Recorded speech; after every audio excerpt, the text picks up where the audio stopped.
রাহুল একটি ছোট গ্রামে জন্মেছিল। তার পরিবার ছিল গরিব, বাবার একটা ছোট দোকান ছিল আর মা গৃহিণী। ছোটবেলা থেকেই রাহুল পড়াশোনায় মোটেও ভালো ছিল না।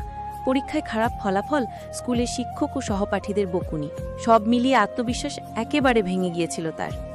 রাহুল উচ্চ মাধ্যমিক পরীক্ষায় প্রথমবার ফেল করে। আত্মীয়স্বজনরা বলেছিল এই ছেলের কিছু হবে না।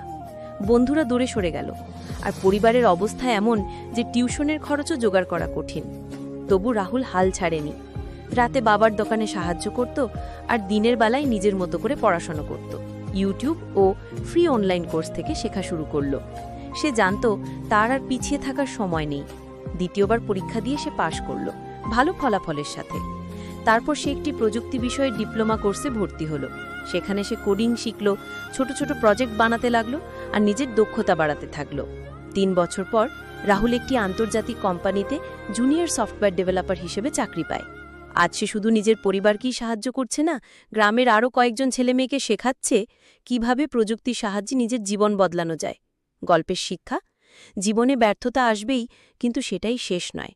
আত্মবিশ্বাস, অধ্যবসায় আর সঠিক দিক নির্দেশনা থাকলে যে কোনো ব্যর্থতাকে সফলতায় রূপান্তর করা সম্ভব।